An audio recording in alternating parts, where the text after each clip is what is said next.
Officer, there's a man up there with a turban, and he's videoing, and I don't know what he's doing, and he's really making me nervous. Okay, all right. You know what? Why don't you just hang down here? We'll go check it out. Okay? Okay, thank you.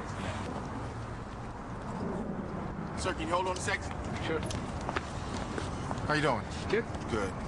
Got a report of suspicious activity. Can you tell me what you're doing here?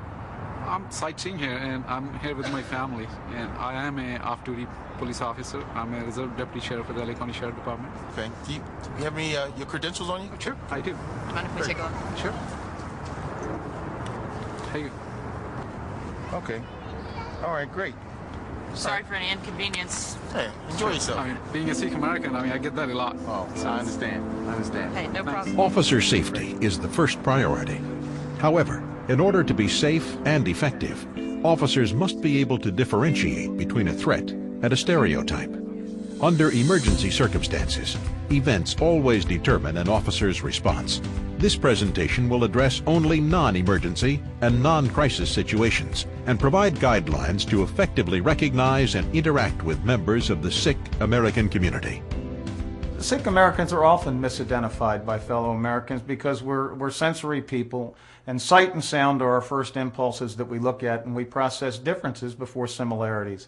And the reality of that is, if we don't understand what the differences signify, that there's a mystery to that. And sometimes mystery can breed misunderstanding, misinformation, and sometimes it keeps us from meeting each other on common ground.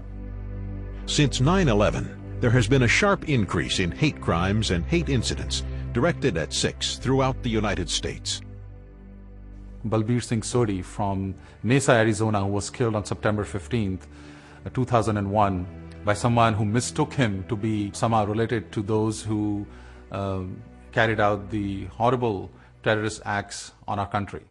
So who exactly are Sikh Americans? Sikh Americans belong to the youngest of the major world religions, called Sikhism.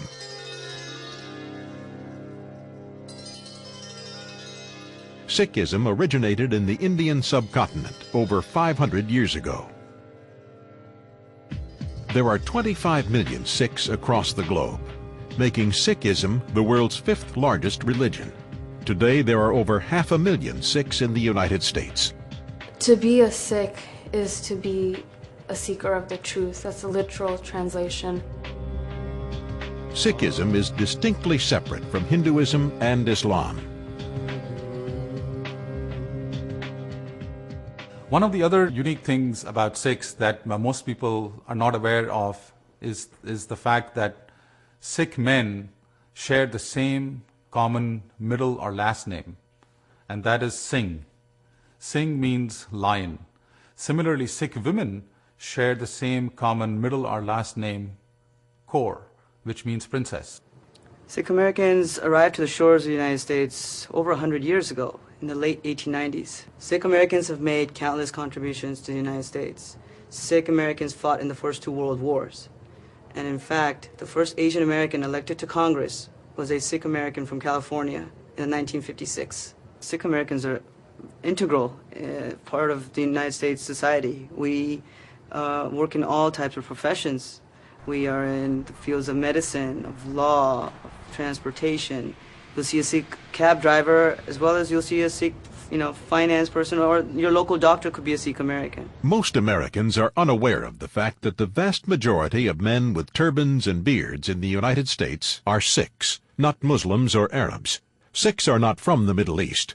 Their historic origins are in northern India. Community policing is about problem solving and working in partnership with the community. Having knowledge of a culture and an awareness of what to expect from a culture as far as implements that might be with a culture is very important, and it'll increase the safety of the officer and again increase the safety of the general community at large.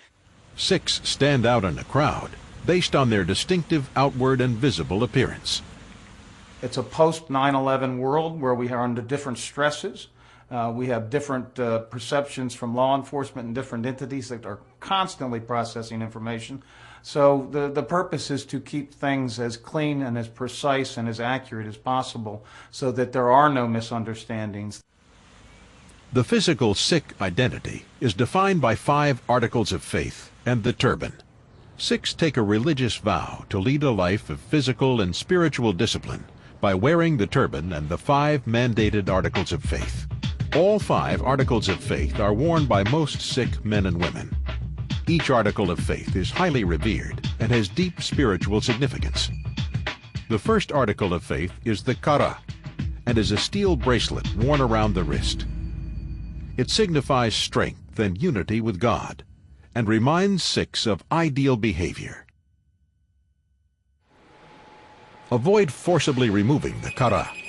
Some Sikhs may have worn it for many years, and so removal may not be possible. In such cases, hand wand inspections are recommended. The second article of faith is a small wooden comb called a kanga. It is worn in the hair to keep it groomed and represents cleanliness and discipline. The third article of faith is a kachera, or undershorts. It signifies self-restraint and high moral character. The fourth article of faith is called the kirpan. It signifies Sikhs' commitment to truth and justice. The kirpan is worn in a sash over the shoulder and to the side of the waist. Some Sikhs wear the kirpan over their clothing in public view. The kirpan typically has a steel handle with a blade that may be dull. It is kept in a wooden or steel sheath. A kirpan is commonly 3 to 6 inches in length. However, since there is no prescribed length for the kirpan, the size of the kirpan varies by personal choice.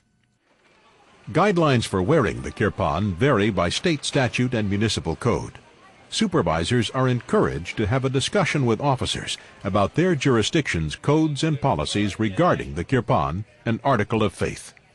Current Transportation Security Administration and Department of Transportation guidelines prohibit kirpans on flights. Hence, Sikhs stow their kirpan in checked baggage during air travel.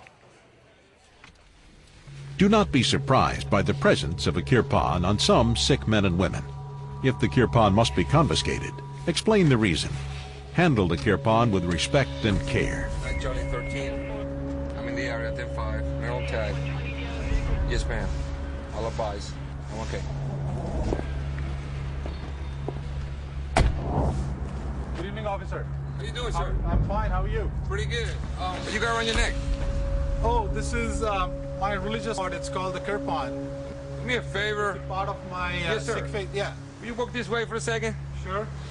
Be more comfortable. Will you take it off? Put it here on the hood for me, please. Okay. Can you back up for me for a second? Sure. Anyone else in the car? No, I'm alone.